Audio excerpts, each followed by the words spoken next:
what is death? Because death isn't always about someone dying, is it? This is where I was going to start. I was going to say, how would you define death? So that is awesome. Go on then. Tell me. So what? So for me, I was thinking about this yesterday. Death is not always about someone dying. I associated death when my first marriage ended, because it wasn't just my marriage that ended. I lost my house. The kids lost their home.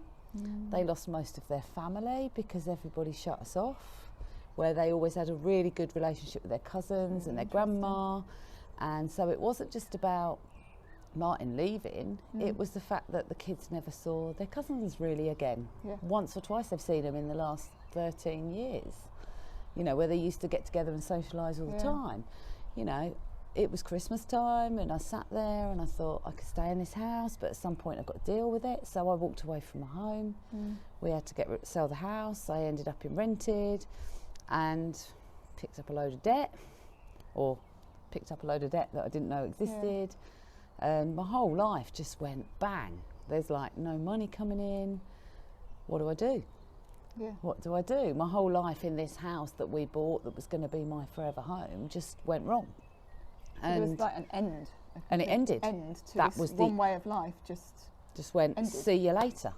And now I'm like, now what do I do? And I spent years thinking, well, how am I going to get back up there again? But I'm always a great believer in karma. So for me, I was always like, I've worked so hard since I was 11 years old. I've never given up. I've been kicked down so many times that I've always gone, right, crack on. And now I'm in a good position again. I've got my own house again and I've got a good life and married again and everything's good. But so death doesn't always mean the end. No. So when we look at think about like how the seasons work, so you have sort of summer where everything's like, yay, skipping along, sunshine and everything's good, and then autumn and things slowly start to change. But it comes and almost back. Like winter is like, it can be very death-like, can't it, when everything's covered in snow and it's cold and there's nothing growing. But then as spring comes, there's a kind of resurrection and new life and you are coming back. Is that how you see? Yeah, I always see that whatever ends will always start with something good again. So even when you lose a person, I'll now relate this to a dog. My dog Bailey was my rock. He was the one that went through my divorce and helped me get through my house because my kids were young. So he was the one I used to talk to. He never answered me, but he always, he never answered me, but he was the one that just listened and just went, yeah, all right, Mum, we'll have a cuddle. And when I lost him, I was like devastated and it took me months to get over him. And we even, after we'd had him put to sleep, me and the kids went out and had lunch to celebrate Bailey's life. And then when I got Tonka, my next boxer, I was like, how's he going to match up to my previous boxer? But he's done that and more, but in different ways. So it's strange. So isn't it kind of a new opportunity with a new dog, which, like you say, which is a dog, but it's still important. I think you said there though about you felt the need to mark the end of his life, or to mark a celebration of his life. I've got a statue in the garden. Are you a kind of, do you hold a sort of, I'm always aware that my language tends to go kind of religious, but I think they're words that religion have claimed but actually are useful for everybody. So like ritual and kind of having a process that you go through for things. Are you the kind of person that values that? So yeah, I do. Yeah, because even though I'm not religious, like we spoke before, I'm quite spiritual. And I'm quite in touch with things, and I just look at things. I still believe there's something out there, but it might not be the man in the sky. It might be life after death. It might be, my guardian angel. It might be a spirit, I don't know. I think part of the problem we have is that language is so limiting, so as soon as you use the word God, it can shut everything down. But then for the people who use the word guardian angel, they're like, oh, that's just... But I never it's thought... not, it's trying to give language to a concept that we just don't understand, that we don't know, so we kind of cling on to all these words or explanations or metaphors to try and make sense of something that is so mysterious. I never thought of religion because I was brought up in quite a religious, you know, we went to church every Sunday and maybe that's why I went, oh, I don't believe in any of that. But it was only really when I met you two that I sat there and I thought, you said to me one day, God's who you want him to be. And I sat there and I thought, well, yeah, actually, you know, I would still not class myself as religious, but I would class myself as definitely believing in something. Yeah. So, like I've said to you before, I think Buddhism's quite a good way to get through life, just because of the way you think and how you feel and how you treat others. So, you know, who's to say I'm not religious? Maybe I am. Yeah, well, I can't remember what the definition of religion is. It's something around, so religion is religar, to reconnect. So any true religion is something that reconnects you to yourself, to that sense of, maybe that sense of something more, but maybe that sense of something more is found within us. So, but it's about reconnection. Religar, religion is reconnection. So when people say, oh, I'm not religious, it's like, what they mean is I'm not churchy. I don't. Yeah, that's true. True religion is yeah, I agree, and I think, and with others, reconnecting with the community, with about relationship. And I think since I've sort of thought a bit more like that, I find I'm less stressed. I'm more going forward. I think it's like, I don't know. What's the word? I can't remember a word. What's the word? It's more, if something happens, I'm like, yeah, that's okay, because I'm going to deal with it with the thought. The thought will sort that out. Yeah. So I'll always have, not necessarily always have an answer to a problem, but I'll always know a way of deciphering that problem, whether that be death or a finance situation or something. So you've got kind of would you say you've got kind of like almost a framework, something that holds it all, so that when something happens, you can kind of place the situation within it and then make sense of it and work it. Yeah, I'm like, if I'm very stressed, I'll go and do half hours meditation. Yeah. Or I'll go, right, actually, I could do with half hours yoga this morning before I do anything, because I just need to clear my mind. Yeah. So that's how I, Okay, that's cool. So that's good. The death thing, you kind of said that maybe you believed in something after death. Where do your thoughts go on? Right, on well, that? 'Cause I don't know. That's pretty deep. That's pretty deep, because when I was younger, I used to dabble in all sorts. Okay. In the fact that, you know, I did do a Ouija board, which I really shouldn't have done, because some really weird stuff happened, and that was bad. Okay. And then I used to just think, we used to just think there's definitely some, I don't know, because of doing that, I thought there's definitely something out there. There's definitely something. People say people push glasses, don't push glasses, whatever, but there was definitely an energy. Okay. Because that glass moved on its own, it smashed, and all sorts of weird stuff happened. I used to love going to Cornwall. I used to love all the fantasy of Cornwall. Yeah. And this place I was staying in once, this woman come up to me and she went, can I do your rune stones? And I said, yeah, okay. And I've had my tarot cards done, and I do own tarot cards, and I do them on myself quite often. And she came up to me and she said, something just brought me over this side of the room and said, whatever you're dabbling in, leave it alone, because you don't know enough about it. And from that day I went, wow. Not touching Ouija boards or anything like that again. But my nan always said I was quite psychic. Right. And it was stuff she was telling me about, like a bracelet my nan gave me, thoughts on my nan. My nan had died at this point. And I was like, there's no way she would have known that. How has she got that energy? Yeah. When my other nan died, now Lewis, my oldest son, didn't know anything about my nan, because she had dementia for 5 years before she died. Okay. And I remember once he was in his bedroom and he said, Mum, your nan's been to see me. And I looked at him and I said, pardon? He said, yes, she was telling me about all the cakes she used to always make you every week with wholemeal flour. How would he know that? And I smelt my nan's cakes in Lewis's bedroom. Wow. Yeah, my nan was never into that. She didn't believe any of that. Now, going forward with death, my friend, one of my best friends, Michelle, I lost her back in 2016, and it really affected me. And me and her were the ones that used to muck about with a Ouija board, and we'd go and hold a ghost on a stick in a graveyard and frighten people, and you know, do all really weird stuff. Yeah, we do all sorts of weird stuff. Yeah. Now, when she died, I thought, right, if there's life after death, she's going to come back and show me this. Okay. And I had nothing. And I waited. And I remember sitting there, I was still grieving. I remember going through it one night thinking, why haven't I seen you? Why haven't I seen you? What's happened? And as soon as I thought that, a clock in my living room fell off the wall. It's hit my skirting board. It smashed. And I went in my garden and there was white feathers.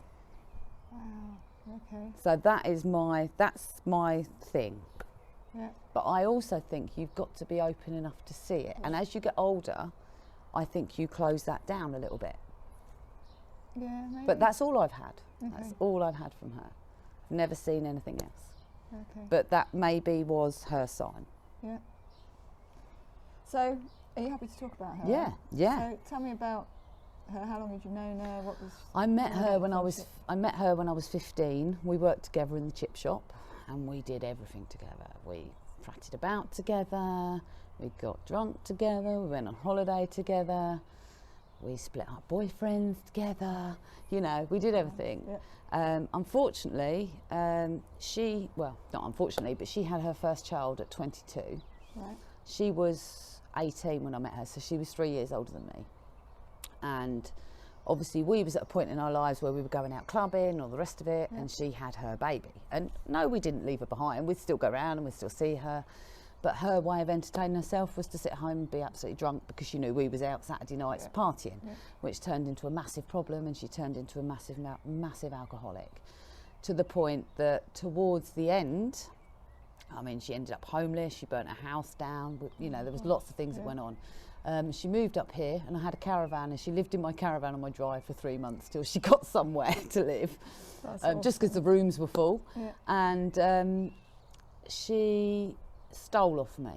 Now this was after what I classed my other thought of death, was when Martin had gone, my first husband, and I thought I had £50 to my name, which was to feed my kids, and she stole it out my cupboard, and I was like, wow, I can't do that. Now I know she had an addiction and she had a problem, but at the time I didn't see it like that. We had a massive row. And our friendship was never quite the same after. But we were still close friends in the fact that I'd still see her, but she started causing me lots of problems. She used to ring me in the middle of the night. I've slipped my wrists, I'd take her up to the hospital, but it was all for cry for help. And then she told me she had cancer. And I said, I don't believe you. Said, you tell me this sort of rubbish all the time. She did have breast cancer. She did lose her hair. She went through chemo. Her hair grew back. I mean, we still used to have a laugh. I used to go down there and I'd go, where's your hair? Oh, it's hanging on the Hoover. Oh, we can't go out till we find the hair. You know, so, you know, and our relationship had built back up again by this point. And then the trouble was, we kept saying to her, you're still drinking. No, I'm not drinking. I said, you are. I said, you're having chemo, you're drinking, stop being stupid. And we'd have a few ding-dongs. Even her parents were the same. They used to go, look, why aren't you listening to this? Yeah, because you cared. We cared, but also she turned into a bit of a liar because she had an addiction, you see. I mean, I used to tip vodka out of washing liquid bottles down the sink and all sorts of things. Then she got over the cancer, then it came back, she got it again, and she died. Very suddenly, just as we were thinking everything was getting better, she died. Now, I got the phone call at 1 o'clock in the morning, and I was like, I'd experienced death with, like, my nans had died, but that was an older person. Yeah. Michelle was 46, she's 2 years younger than what I am now. And I couldn't quite grasp the fact that she'd gone. And I had friends that had lost children and things like that, but she was my first real close person that I lost. And I remember getting in the car in the morning, and I drove down to South Oxley near Watford, met her parents there. She was in a council flat. She'd had to clear that flat within 7 days. Her mum and dad turned up, her friend was there, I was there. Her bucket of sick was still on the floor and her handprints were still on the sofa. And it was like, oh my God. And I'd given up smoking for a couple of years and her baccy was there, so I smoked. And her mum said, right, come on, we've got to do this.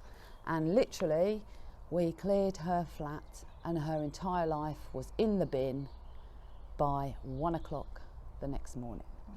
So I'd come back home. I remember walking back in my door at 1:15 in the morning. I sat on my stairs and I cried, and I was like, my friend's whole life, from 24 hours ago she was alive, she's now dead and it's all in the bin. And I was like, how could we have done this? And her mum kept saying, it's the best way, it's the best way. And being fair to her mum, she'd already lost her granddaughter because she had heart conditions, and you know, so, and she'd had quite a bad life herself, so she'd lost quite a few people. So for me, it was like my real first close experience, but for her, she'd done this. She went, it's the best way, it's the best way. And I'm like, no, it isn't. You've thrown all her life in the bin. You know, I managed to get a few little trinkets, but most of it had gone. And I sat there and I thought, what have you done? You've just thrown her away. Now, I was going on holiday. So I remember thinking, I can't make her funeral, I can't make her funeral. Now, I knew she was still in the chapel arrest at the hospital. No, sorry, this is before I came home. I had this conversation. And her mum said, look, I will phone the hospital and see if you can go and see her, if you want to go and see her. Because I was worried that the funeral would fall when I was going away, and I wouldn't be able to go. So I went up the hospital, I walked in the chapel arrest, and I can remember seeing her laying there on the slab with a flowery blanket over her.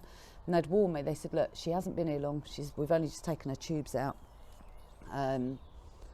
And I ran over to her and I just gave her a hug and I just burst out crying. But I jumped right back in the room because I'd never seen a dead body. I'd never touched a dead body. And she was like china. She looked like china. All her pain had gone, all her wrinkles had gone, but she was so cold. And that freaked me out a little bit. It was like, whoa, this is like, I didn't expect it. I just thought, just give her a hug. But they always say, don't they, don't necessarily go and see that person because you don't know, it's your last image of that person. And yes, in my head, I've still got that very clear image of what she looked like with the marks from the tubes, the awful flowery blanket that she would have been creating about, that they'd put that on her. But I've also got, in my head, Michelle, who hasn't had to go into a care home, who hasn't had dementia, hasn't not been able to walk, and who's the one laughing? She's like, yeah, but I had a great time. And I got out of here before I couldn't have a great time. So that was part of my, obviously with my grieving process, was very, one minute I was crying, then I was laughing, then I was sad, then I was angry, then I was guilty, because I was like, why am I laughing? Because she's died, I feel guilty for being happy. So, and that went on for about 3 or 4 months. And it's really funny. I had quite a lot of involvement in her funeral. Her family were really good because I was one of her closest friends. And they were like, you know, what music would she have liked? What would she, you know? So that was quite helpful, I think, having that. And up until her funeral, I cried and I went through all this. Luckily, I didn't miss her funeral because her mum and dad were made sure that they did the funeral. Funny enough, the day before I went on holiday, they're like, we will do it and we will make sure that you're, you know, you can come. And got to the funeral and I thought, well, this is going to be really bad. I'd psyched myself up, but I didn't cry. It was though I'd got, right, I've seen her, I've dealt with it, I've done it. And I haven't cried since. I still think about her every day. I still went through, I can't believe she's gone. You know, even down to the fact that she didn't have a hearse, she had a private ambulance to the creme. But she wouldn't have wanted all that paraphernalia. She'd have been like, yeah, let's get in the ambulance, let's go to the creme, let's go that way. You know, she'd have probably wanted Burn Baby Burn at her funeral. You know, that's how she was. Everything, she always, the Michelle that wasn't the alcoholic was the biggest laugh and the funniest person and had the biggest heart and would do anything for you. Michelle the alcoholic was a pain in the rear end. But she was still there. She was still in there. She would still help you. But yeah, I still I still miss her loads. Is there anything, are there things that sort of trigger, sort of make you miss her more? Are there moments? Yeah, sometimes it's like if we're faffing about, like, I don't know really. I'm thinking, yeah, I can imagine what Michelle would be thinking about that. Or, you know, if she was here, I can imagine she'd be like tearing up the turf. You know, she pops into my head all the time. I've got her necklace that she wore all the time, and I refused to take it off for about 2 or 3 years. It's only recently that I don't have to wear it every day. It's still in my jewellery box. I had it engraved with the day she was born and the day she died. I can remember exactly where I was when I knew she was, you know. Now, I knew she'd been taken into hospital, but she hadn't died at that point. And I don't know, maybe the fact that I just remember everything, every single minute from when she got cancer to when she died, maybe that helped me, I don't know. Being involved in that definitely end process. I yeah, suppose. and it's funny because sometimes you can lose, like for me, when I lost my nan, I cried at the funeral and I got really angry at my mum because my mum wasn't upset. And I'm like, why aren't you upset? And my nan, remember my nan had dementia for 5 years and we lost my nan years ago. And my mum said to me, I lost my nan, I think I said this to you the other day, didn't I? I said, I lost my nan, like, she says, I lost my mum 5 years ago, so I've already grieved. So I think grief is a really funny thing. It's one of them things that you don't know, each time you lose someone, or a dog, or part of life, it's different. It's completely different. I agree. And there's no right or wrong way about it. No, there isn't. Because I know that there's a lot of theory out there that tries to put grief into a kind of, it feels like this and then it's this and then it's this. Yeah, you must be sad, you must be, you know, you must feel this. Stages of grief, and maybe you kind of loosely do work through I think you do. But I don't know that it can be prescriptive and, you know, you'll feel this and then you'll feel that, because I think, like you say, it's different for anyone, and everyone's point of getting to that moment of loss and of death is different. So for some, it's a journey you've been on through a cancer diagnosis that you know, so you kind of know. You've got yourself prepared that that's going to happen. But for others, you know, you wake up one morning and by the end of the day, that person that you love is gone and you had no idea. Well, it's really funny because obviously, I don't even know if I had this conversation with you the other day, but do you remember, did I say anything to you about how the last few weeks, every Friday someone's died? No. Right. Well, the last 4 weeks. I'm glad you didn't, because I saw you on Thursday, I'd have been in pieces all day. Well, this is another story. 4 weeks ago, lady that delivered all my dog treats, I didn't know her that well, hadn't known her that long, but she was somebody that I thought, do you know what, I could really get on with you. She was my age, and she's actually good friends with one of my friends, and I just got to know her through needing some dog treats. Christmas time, I messaged her to say, can I have some dog treats? And she's like, at the moment I'm in hospital, I think I've got to have my gallbladder taken out. I said, okay, don't worry about it, when you're ready. Next minute, she's got bowel cancer. Oh gosh. Next minute, I saw her 2 weeks before she died, and she's like, yeah, this ain't gonna get me. She's, I told it's terminal, but you know, even to the point that before I went back to work, she had hair down here and I had her on my cancellation list. By the time I've gone back to work, she's died. Lost all her hair and died. So that was really weird. But I saw her a couple of weeks before and I said, you look really well. Gets an infection, she's died. Following week, so yeah, that was her. The following week, I speak to one of my good friends and her son, who is about 30, he's got a girlfriend who had been with about 10 years, so she's 40. She gets told, she kept saying she had stomach pains, went to the hospital, they said, oh, it's your Crohn's disease playing up, blah, blah, blah. Then they said, oh, you might be pregnant. She says, I'm not pregnant. Then gets told, you've got a rare form of stomach cancer, you've got 2 weeks to live. She died. Oh, God. Right? Yeah. Next week, one of my old friends, I've known him since I was about 15. I saw his mum had gone into hospital for an operation, pretty standard. Next minute, following Friday, she's died. Oh, gosh. This Friday, Someone I know, her mum died. Wow.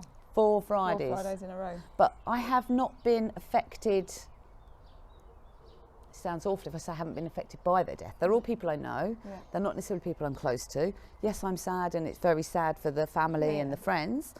But my thing now is like, what is going to happen next Friday? Because I'm now getting a bit freaked out that every Friday something seems to be happening. And I don't know. What's that about? That's weird. That's death, isn't it? But what's it about? Yeah. I don't know. I don't know. We look for patterns, don't we, sometimes, or we see them, especially something like that. Exactly. It's weird. Well, there's an episode of Friends, wasn't there, where Phoebe had that kind of 3 people had died or something, and she was convinced she was going to be next. I don't know. No, I don't convince I'm going to be next. I suppose another thing about death is, how do you feel about dying? Is that another question? That is another question. Yeah. I think about this quite often. You have always inspired me, because you always had a sort of great sort of quote that you, or a way of seeing it that is. I have. I'm like, I've got this. For death. I've got this thing. Well, I've always said I'll sleep when I'm dead. I'm too busy to sleep. I just live life. Yeah. And I would say, which some rightly or wrongly, I don't appreciate life enough, because I'm very much.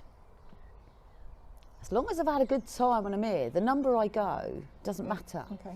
I've got, in my job, I see a lot of older people, I see a lot of younger people. I've lost a lot of people over my life, young and old, that I think, do I want to be that old person that can't get up the stairs, needs care, can't go out their front door, can't even get in their back garden because they can't get over a doorstep? No. I've always, now this is where I'm not religious, 70 years and 10 is what the Bible says. So if I get to 70, I'm like, boom, I've done well. So anything after there's a bonus. If I go before then, as long as I've had a good time when I'm here, and like I've said to you, I don't want to go in my coffin looking grand. I want to go in there with my lungs knackered, everything knackered, my skin ruined, sun damage, because what a ride. What a great ride. Yeah, you're going to go crashing I'm going crashing in, full done. steam. Right, that's it. I am burnt out. Nothing can be fixed. I'm done. And I'm not scared of dying. No. I'm not scared of dying. So I'll probably live to about 100 because I'm not scared of dying. Because I'm I don't want to be murdered. I don't want to be burnt. I don't want anything like that to happen. But I just feel that, I want to know my kids are safe. And, people say, oh, that's a bit irresponsible. As long as my kids can look after themselves, I know they still want me, but they're grown up now. Yeah, I mean, I'm 17, Lewis is 21. Yes, they don't want their mum to die, and I don't want to die. I like living, I like life. I'm too busy to die. Like I said, I'll sleep when I'm dead. And on my Facebook, that's my quote. But I don't have a fear. No, I don't have a fear. I mean, bizarre things like, I remember going into hospital for an operation, and I was going to be under general anaesthetic. That morning I thought, I haven't really got time. I'll just go to work. So I went to work, had to be at hospital at 12 o'clock. 11:45, I've just finished my last lady. I'm at hospital at 12 o'clock. And they said to me, are you really worried about anaesthetic? I said, no, just put me to sleep, I'm tired. And they're like, what? Most people come in here really nervous. I'm like, I don't care, just put me to sleep, I'm tired. I'll either come round or I won't. And that's my attitude. But I think it's a good one. Where my mum is worried about everything. Oh, I can't have this injection because I might get a blood clot. I can't have this. I'm like, just get on with it. Whatever's dealt with you is dealt with you for you when you are born. And I'm just like, crack on. Just get on with life. Get on. Yeah. Cool. I did write a list of things that I was going to, but you've... what else have we got to cover? Well, I have questions like, when you've experienced a death, is there something that you sense? But you touched on that a little bit, sort of with the feathers and with and it's really funny because going with the feathers thing. Now, whether it's just coincidence, I don't know, but I don't get birds in my garden. I've got 3 cats and 2 big dogs. I don't get birds. But around the time of my friend Michelle's death, I will always find feathers in my garden. Right. That's really weird. That is weird. Yeah. If I think about somebody dying or something, I'll find a feather in my garden. But is that coincidence? Who knows? No, who knows? I don't know. Sometimes, yes, you go back to the sense. Now I can bang on a sense there with my nan. When my nan died, I can remember Now, I had recently moved to Peterborough. She was still in Watford in a care home. And Lewis was about 3. I think he was about 3 when she died. And I woke up one morning and I thought, I think I'll go and see my nan. And I literally got up, got dressed, went in the car, went down to see my nan in the home. Now that day, my nan was very Victorian. She didn't show emotion. You knew she loved you, but she wasn't a huggy, emotional person. So you never really had anything really deep to say. When I got down there, my nan was in bed. And I didn't realise this, but she had pneumonia at the time. I just thought she weren't feeling well and she was just passed out in the bed. So I'd gone down there and Lewis was playing with the taps in her bedroom, and I just sat next to my nan and I looked at her and I was like, Nan, something tells me I'm not going to see you again. And I had this real deep, meaningful conversation with her about, you know, how much I loved her and, you know, all the stories she used to tell me and all the cakes she used to bake and all her silver wedding anniversary for Prince Philip and the Queen's sweet tin, you know, silly things. And that went on for about an hour. I got up, I kissed my nan on the head and I went, I love you, Nan. I know you've never said it, but I know you love me too. But I don't think I'm going to see you again. Now, I walked out of that care home, wasn't crying, wasn't upset. Yeah. Now, bearing in mind, I hadn't really spoke to any of my family. I'd got in my car and I left. Within 10 minutes, my sister walked in. When she left, my brother walked in. When my brother left, my mum went, and when my mum went, her brother went. I got back to Peterborough and I looked at the clock and it was 10 to 4 and I thought, I've got a feeling my nan's died. 4 o'clock I got the phone call. You're kidding me. No. And that is that's giving absolute, me goosebumps. which is where my other nan used to say, there's something, you have got some sort of ability. Yeah. And I think that's the thing with death, there's so much to it. And I think because it's so unknown, people sometimes want to kind of nail it and control it and box it and say, this is what I believe happens, this is how it is, simple, and then just shut it down. Yeah. Whereas you're obviously very much more sort of, open. This is fascinating. I do find it fascinating, but I don't want to go there yet. You're not scared of it either, so you're like you say, you are open to. Yeah. So just I'm open to suggestions. It's just there. It's our one and only guarantee in life. Yeah. So why worry about it? Yeah.